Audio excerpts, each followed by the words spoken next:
नमस्कार, news state Madhya Pradesh Chhattisgarh में स्वागत है आपका। मैं हूं आपके साथ शफान अंसारी। कार्यक्रम में बात छत्तीसगढ़ की, जहां भूपेश सरकार ने 2.5 साल पूरे कर लिए हैं। अब बीजेपी जहां इस मौके पर सरकार से 2.5 साल का हिसाब मांग रही है, तो वहीं कांग्रेस बीजेपी को उसके 15 साल के शासनकाल के अधूरे वादों की याद दिला रही है। आज चर्चा इसी मसले पर की, 2.5 साल में कितने वादे पूरे हुए और कितने अधूरे हैं। 15 साल में बीजेपी के विकास का रथ कितना कोस चला।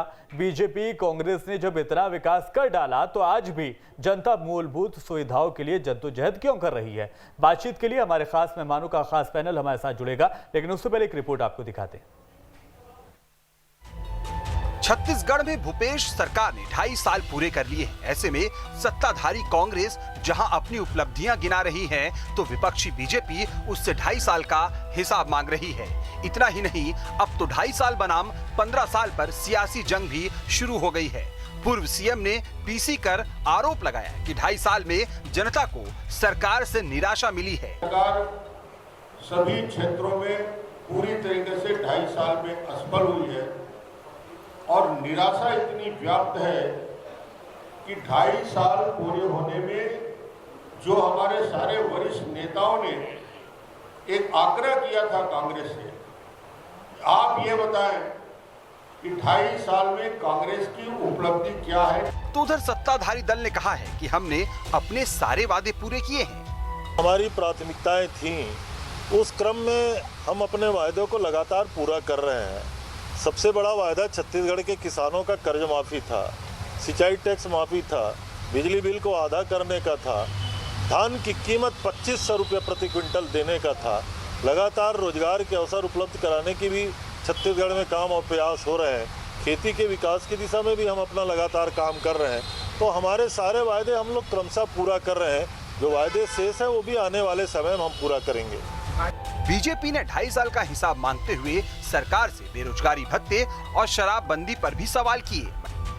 ये गांव-गांव में प्रश्न पूछे, नवयुवकों ने प्रश्न पूछा, हमने बेरोजगारी भत्ता के बारे में प्रश्न किया, 14,000 भर्ती शिक्षक भर्ती के बारे में किया, 1 लाख पद के बारे में बात किया और उम्मीद करते थे कि 2.5 साल का समय, आधा कार्यकाल, उल्टी गिनती शुरू हो गई तो इसका जवाब आएगा, ये उम्मीद कर रहे थे, मगर जवाब तो नहीं आया। महिलाओं ने प्रश्न किया, गांव-गांव में शराब की नदियां बह रही है, घर पहुंच सेवा हो गया। अब सवाल ये पूछ रही है महिलाएं कि तुमने वादा क्यों किया था। वहीं बीजेपी के आरोपों पर सत्ताधारी दल ने पलटवार करते हुए कहा कि उन्हें अपने कामों के लिए बीजेपी से सर्टिफिकेट लेने की जरूरत नहीं है। हमारे वायदों के बारे में भारतीय जनता पार्टी से सर्टिफिकेट लेने की कांग्रेस को, हमारी सरकार को कोई ज़रूरत नहीं है। छत्तीसगढ़ की जनता ने 70 की बहुमत से छत्तीसगढ़ में अपनी सरकार बनाई है। इतना ही नहीं, बीजेपी ने कांग्रेस पर प्रदेश को आर्थिक बदहाली में पहुंचाने का भी आरोप लगाया। मैं तो ये कहना चाहता हूँ, 2.5 साल में पहला सवाल इस सरकार से सबसे महत्वपूर्ण है और ये सवाल ये है कि आर्थिक बदहाली, डेवलपमेंट के सारे काम ठप क्यों हैं। न कहीं पे सड़क का निर्माण हो रहा है, स्कूल का निर्माण हो रहा है, पुल पुलिये का निर्माण हो रहा है, वित्तीय स्थिति चौपट क्यों हो गई है। उधर सत्ताधारी दल ने प्रदेश की आर्थिक स्थिति के लिए केंद्र की बीजेपी सरकार पर ठीकरा फोड़ते हुए छत्तीसगढ़ के हिस्से का फंड रोकने का आरोप लगाया। सरकार अन्य देय को अगर मिला दें तो केंद्र सरकार हमारा 20,000 करोड़ रुपया छत्तीसगढ़ का सीधा प्रदान करना चाहिए, वो अभी तक किया नहीं है। इसलिए हमको हमारी जनता की जिम्मेदारी को निर्वहन करने के लिए कुछ कर्ज उठाना पड़ा है। बहरहाल सवाल 15 साल बनाम 2.5 साल का नहीं, सवाल ये है कि वादों के रथ पर सवार होकर सत्ता के शीर्ष पर पहुंचने वाली पॉलिटिकल पार्टियां क्या वाकई में जनता की उम्मीदों पर खरा उतर पाई है। मुख्यमंत्री भूपेश बघेल की सरकार का 2.5 साल बीत चुका है। इसमें कोई शक नहीं कि सरकार गांव से होकर सत्ता पर आगे बढ़ रही है, लेकिन अभी चुनौतियां कम नहीं है। बीते 2.5 सालों में किसानों और गांव की जनता के लिए सरकार ने बहुत कुछ किया, लेकिन अब बेरोजगारी भत्ता, 2 साल का बोनस, पूर्ण शराबबंदी, ऐसी कई बातें अभी भी शेष रह गई हैं जो अब तक पूरी नहीं हो पाई है। न्यूज स्टेट के लिए कैमरा पर्सन टकेश्वर साहू के साथ रायपुर से आदित्य नामदेव। तो 2.5 साल पूरे हो चुके हैं, इसी को लेकर चर्चा करेंगे। हमारे साथ खास मेहमान मौजूद रहेंगे, बाबूलाल शर्मा रहेंगे हमारे साथ, वरिष्ठ पत्रकार के तौर पर। सर स्वागत है आपका। सौरभ सिंह बीजेपी के विधायक हैं हमारे साथ, बीजेपी का पक्ष यहाँ पर रखेंगे, विपक्ष की भूमिका निभा रहे हैं। विकास उपाध्याय भी रहेंगे हमारे साथ, संसदीय सचिव रहेंगे, जो कि सत्ता का पक्ष यहाँ पर रखेंगे। सर सौरभ सिंह से शुरुआत कर रहे हैं। सर बीजेपी ने जो आज किया है कि 2.5 साल हो गए हैं, सर 1 साल देखा जाता है, 2 साल देखे जाते हैं, 3 साल या 5 साल देखे जाते हैं, 2.5 साल का ये क्या औचित्य है? क्या कोरोना जैसे खत्म हो गया उसके बाद राजनीतिक रोटियां सेकने के लिए इसको कहा जा सकता है, या फिर चुनाव की तैयारी कहा जा सकता है कि बीजेपी की तरफ से की जा रही है, जो 2.5 साल का हिसाब मांगा जा रहा है?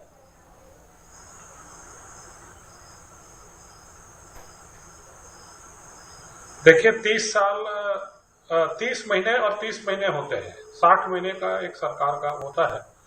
तो आप मान के चले कि 2.5 साल पूरे हो गए हैं, और 2.5 साल पूरे होने के बाद आधी इनिंग्स आप रह चुके, आधे समय आप रह चुके। आधे समय में आपने जो किया उसका हम हिसाब मांग रहे हैं आपसे। आधे समय, अब जो आधा समय बचा उसमें से 8-9 महीने तो चुनाव के आचार संहिता और बाकी सारी चीज में 2023 में निकल जाएगा, और उसके बाद आगे बचा क्या आपके लिए? इसलिए हम आधी पारी में का हिसाब मांग रहे हैं आपसे, आधी पारी का। तो इसको चुनाव की तैयारी के तौर पर नहीं देखा जाए बीजेपी की तरफ से?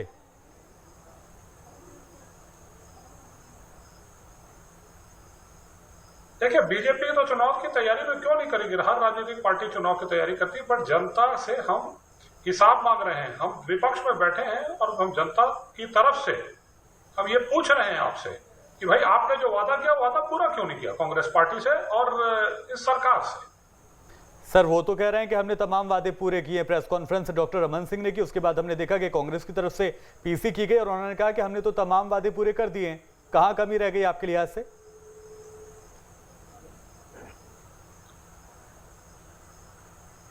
देखिए कौन से वादे पूरे किए? शराबबंदी पूरी हो गई, चिट फंड कंपनियों को जो आपने बोला था वो वादे पूरे हो गए, 2500 रुपए का बेरोजगारी भत्ते का जो वादा था पूरा हो गया, नियमितीकरण का वादा पूरा हो गया, लोगों को जो रोजगार, बेरोजगारों को रोजगार देंगे, सरकारी तंत्र में नौकरी देंगे, वो पूरा हो गया। कौन सा वादा पूरा किया? आपने कहा था, आप एक बात को पकड़ कर 2500 रुपए में धान खरीदी की, 2500 रुपए में आपने धान खरीदी का वादा किया था। किस दिन 2500 रुपए में धान खरीदी हुई? धान खरीदी तो 2500 रुपए में हुई नहीं, तो मिनिमम सपोर्ट प्राइस में हुई। और अतिरिक्त जो पैसा था उसको बोनस, आप 2500 रुपए में धान खरीदी करते और बोनस अतिरिक्त देते, वो नहीं हुआ। हर किसान का हर तरह का कर्जा माफ, आप आके किसी से छत्तीसगढ़ में पूछ सकते हैं, जनता के बीच में जाके कितने किसानों का किस किस तरह का कर्जा माफ हुआ।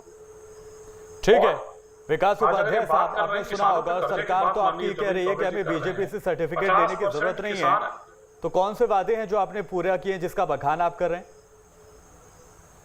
देखिए कोई भी राजनीतिक दल चुनाव लड़ने से पहले जो जनता के बीच में जाकर जनता से बातचीत करके, हर राजनीतिक दल अपनी घोषणा पत्र बनाते हैं चुनाव के पहले, और हम लोगों ने घोषणा पत्र बनाया। 15 साल की भारतीय जनता पार्टी की सरकार थी, जनता के बीच में जाकर जन घोषणा पत्र की तैयारी कांग्रेस पार्टी ने की थी और उसको हमने बनाने का काम किया।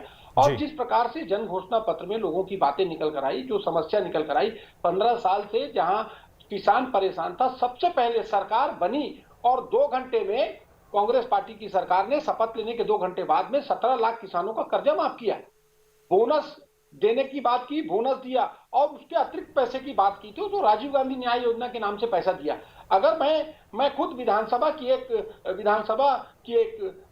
बैठक में था जिसमें विधानसभा सदन में चल रहा था, हमारे जब विपक्ष के लोग इस पर बात कर रहे थे तो एक हमारे सत्ता दल के विधायक ने, जो धर्मलाल कौशिक जी जो नेता प्रतिपक्ष हैं, वो भी किसान है, किसान नेता है, उनसे पूछा भाई आपने बोनस लिया कि नहीं, पर आपने राजीव गांधी न्याय योजना के माध्यम से आपके अकाउंट में, आपके खाते में पैसा गया कि नहीं गया, कर्जा आपका माफ हुआ कि नहीं हुआ? तो उन्होंने तो इस पर जवाब नहीं दिया। उसी प्रकार से भारतीय जनता पार्टी जिस बात को कह रही है, भारतीय जनता पार्टी के पेट में दर्द हो रहा है। जब 2.5 साल में हमने 36 वादे किए थे, जो हमने घोषणा की थी, संकल्प पत्र की बात की थी, और उस संकल्प पत्र के माध्यम से लोगों की घोषणाओं को हम पूरा कर रहे हैं धीरे धीरे। अभी तो 2.5 साल हुआ है। अभी इस 2.5 साल के कार्यकाल में जो मूलभूत समस्या है, जो मूलभूत काम थे, उसको करने का काम कांग्रेस पार्टी कर रही है। और मैं समझता हूं कि अभी मैं हमारे माननीय सीनियर नेता रविंद्र चौबे जी को सुन रहा था सर्टिफिकेट भारतीय जनता पार्टी से नहीं चाहिए। सर्टिफिकेट जनता ने हमारे को दिया, 70 सीट पे हम चुनाव जीत कर आए और मैं समझता हूं कि हमारे कामों से ही हम वापस जीत कर आएंगे। कोरोना काल था, बेरोजगारी भत्ता की आपने बात किया, जहां बेरोजगारी अनएम्प्लॉयमेंट रेशियो पूरे देश के अंदर में जब नेशनल लेवल पर आप देखेंगे तो 100 पर 11 है, तो छत्तीसगढ़ में 100 में 2 है। और ये हम नहीं कह रहे, ये centre for monitoring Indian economy कह रहा है, सीएमआई कह रहा है, इसको हम नहीं कह रहे। और मैं दूसरी महत्वपूर्ण बात यह है कि लगातार जब आज देश की अर्थव्यवस्था किस पर टिकी है, किसानों पर टिकी है। सबसे पहले किसानों का कर्जा माफ अगर किसी ने किया तो ये कांग्रेस की भूपेश बघेल जी की सरकार ने किया। 2500 रुपया पूरे देश में कोई नहीं दे रहा है। हम किसानों के साथ खड़े होकर बिजली बिल माफ किया गया। जब बिजली बिल को लेकर एक आम आदमी आत्महत्या कर रहा था, उसके घर का बजट बिगड़ने की स्थिति बन रही थी, तो कांग्रेस ने घोषणा की थी कि कांग्रेस की सरकार बनेगी और बिजली बिल कम होगा। और आज आप जाकर पूछिए, मैं भारतीय जनता पार्टी के सौरभ जी हमारे भाई हैं और बहुत अनुभवी है, मैं उनसे पूछना चाहता हूं कि आपके घर का बिजली बिल कम नहीं हुआ, कम होकर नहीं आता? पहले जब भारतीय जनता पार्टी की सरकार थी तब बिजली बिल कितना आता था और अभी बिजली बिल कितना आता है, उसको जरा आप बताएंगे। अगर लाभ नहीं मिल रहा है तो आप बताइए। अब 2.5 साल हुए, धीरे धीरे हर चीज को लेकर हम आगे बढ़ रहे हैं। आपने शराब की बात की, सरकार ने शराबबंदी को लेकर पहल की और शराबबंदी को लेकर पहल करने के साथ साथ में जो पहला वित्तीय वर्ष था उसमें हम लोगों ने 49 दुकानों को कम किया। अगर शराबबंदी की ओर कांग्रेस पार्टी नहीं जाती, भूपेश बघेल जी की सरकार नहीं जाती, हमने एक समिति बनाई। उस समिति में धार्मिक संगठन के लोग, राजनीतिक संगठन के लोग, अलग अलग समाज के लोगों को रखा और उसमें अलग अलग राजनीतिक दल के विधायकों को भी रखा। आज तक भारतीय जनता पार्टी का कोई भी विधायक उस बैठक में नहीं आया। वो एक सिफारिश एक बैठक ऐसी थी जिसमें सिफारिश कैसे शराबबंदी की जा सकती है, शराबबंदी की पहल कैसे की जा सकती है, उसको लेकर अलग अलग लोगों से बातचीत करनी थी। लेकिन भारतीय जनता पार्टी की मंशा शराबबंदी को लेकर नहीं है। अगर शराब की लत छत्तीसगढ़ में लोगों को लगी है और शराब से लोग परेशान है तो 15 साल की भारतीय जनता पार्टी की सरकार ने लत लगा के रखी थी। अब धीरे धीरे उसको कैसे कम करके, और ये बात निश्चित है कि कांग्रेस पार्टी की सरकार 5 साल के अंदर हम अपने वादों को पूरा कर रहे हैं। हम अपने वादों को पूरा करेंगे, अपने संकल्प को पूरा करेंगे और 5 साल के अंदर ये शराबबंदी होकर रहेगी। सर 2.5 साल हो गया है, विकास जी 2.5 साल हो गया है और आप कह रहे हैं कि शराबबंदी की ओर हम काम कर रहे हैं, उसकी ओर कदम बढ़ा रहे हैं। तो पिछले दिनों क्या था, जब होम डिलीवरी कराई जा रही थी तमाम चीजें बंद थी, लेकिन शराब की डिलीवरी आप बहुत फिक्र के साथ करा रहे थे। देखिए, मैं आपको बता रहा हूं, पहले भी जब प्रदेश में कोविड-19 को लेके आतंक मचा था, पूरे देश में आतंक मचा था और लोग शराब की लत वाले लोग जो 15 साल में भारतीय जनता पार्टी के सरकार में लत खोर बन गए थे, वो लोग स्पिरिट पी रहे थे, मट्टी तेल पी रहे थे, उनकी जान जाने जा रही थी। तो ऐसी स्थिति में सरकार करेगी क्या? बेमौत लोग मर रहे थे क्योंकि उनको लत लगी थी भारतीय जनता पार्टी की सरकार में। जब सरकार बेफिक्र होकर सरकार सत्ता में आके शराब बेचने का काम कर रही थी, मैंने आपको पहले भी कहा, हम उस ओर कदम बढ़ा रहे हैं। पहले जितनी दुकानें थी उसके कंपैरिजन में, उसके बराबरी में अभी दुकानें कम हैं और अलग अलग सिफारिशें आ रही है कैसे उसको कम करना है, कैसे उस ओर जाना है। और ये बात निश्चित है कि शराबबंदी ही इसी कांग्रेस की भूपेश बघेल जी की सरकार में होगी। ठीक है, बाबूलाल शर्मा साहब हमारे साथ बैठे हुए हैं, वरिष्ठ पत्रकार हैं। सर 2.5 साल हो चुके हैं, आप किस लिहाज से देखते हैं 2.5 साल में कितनी कामयाब रही है मौजूदा सरकार? हालांकि इस बात को दरकिनार नहीं किया जा सकता है कि 1.5 साल से ज्यादा का वक्त हमने कोरोना काल में गुजारा है।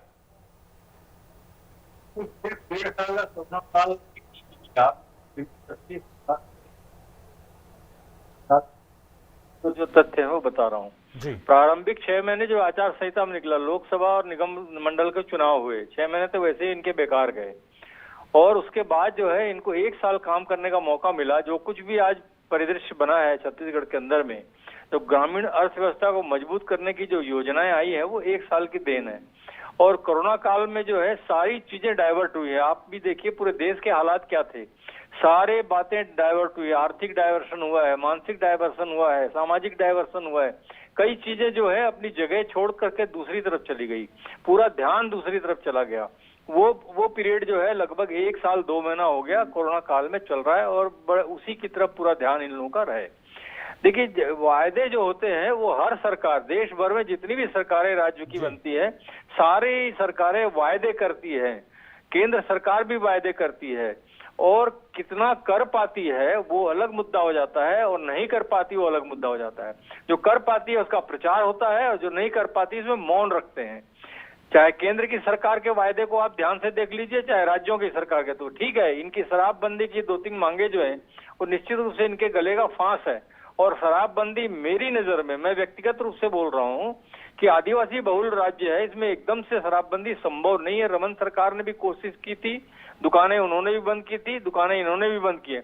कम की जा सकती है, नियंत्रित की जा सकती है, लेकिन बंद नहीं किया जा सकता। और दूसरी बात बता रहा हूँ, डॉक्टर रमन सिंह ने बहुत सारी दुकानें बंद की थी, मुझे संख्या याद नहीं है, लेकिन काफी दुकानें उन्होंने बंद की थी, बिल्कुल सही बात है। लेकिन राजस्व की आय जो थी वो 4000 करोड़ के ऊपर ही बनी रही। वही स्थिति जो है आज कांग्रेस के शासनकाल में है। दुकानें इन्होंने भी कम की हैं, कोशिश भी है इनकी कि हम उस तरफ बढ़ें, लेकिन ये गले की फांस है, ये करना बहुत मुश्किल है। और इनकी भी राजस्व आय जो है 4000 करोड़ के ऊपर ही चल रही है। अगर दुकानें कम हुई है तो राजस्व कम होना चाहिए, लेकिन जो भी तरीका हो, जो भी कारण हो, राजस्व की आय जो है बराबर बनी हुई है, और वो जरूरी भी है। किस तरह से कर पाएंगे शराबबंदी, ये तो प्रश्न बहुत कठिन है। और समितियां बनी, ये तो एक अलग बात है कि हम कर रहे हैं, हमको करना है, ये कहना किसी भी सरकार के लिए, वायदे के लिए जरूरी होता है। लेकिन स्थितियां जो है वो शराबबंदी की नहीं बन पा रही है। बेरोजगारी की बात है, 2-3-4 मांगे ऐसी जरूर है, वायदे ऐसे हैं जो अभी नहीं हो पाए हैं, और इनका कहना है कांग्रेस का कि हम उस तरफ बढ़ रहे हैं, तो स्वीकार करना होगा। सरकार जो कह रही है तो वो करेगी। 5-4 साल के बाद जो है रिजल्ट अपने आप सामने आ जाएगा। जनता के पास जो बातें पहुंचेंगी, जनता उसको कैलकुलेट करेगी कि सरकार ने हमारे लिए क्या किया। लेकिन हाँ, इतना जरूर कहूंगा कि ग्रामीण अर्थव्यवस्था के लिए जो इन्होंने योजनाएं गांव की तरफ ध्यान करके बनाई है वो बहुत जबरदस्त है, और उसका फायदा कितना जमीन तक पहुंच रहा है ये मॉनिटरिंग का विषय है। अगर फायदा जमीन तक पहुंच गया तो कांग्रेस को लाभ होगा, और अगर जमीन तक नहीं पहुंची फायदे तो फिर नुकसान का स्थिति भी बन सकती है। मॉनिटरिंग करना जरूरी है। जी बिल्कुल। सौरभ सिंह जुड़े हुए हमारे साथ, विपक्ष के तौर पर बीजेपी का पक्ष यहाँ पर रख रहे हैं। सर, बेरोजगारी को लेकर भी हमने ये देखा, जो पिछले दिनों रिपोर्ट आई थी, तो बाकी राज्यों के हिसाब से, बाकी राज्यों के कंपेयर में छत्तीसगढ़ ऐसा राज्य था जिसने बेरोजगारी को बहुत बेहतर तरीके से हैंडल किया है, टैकल किया है, और उसके बाद बेरोजगारी दर जो है वो सबसे ज्यादा कम है छत्तीसगढ़ में। इस बात की आप कहीं ना कहीं तारीफ करेंगे सरकार की?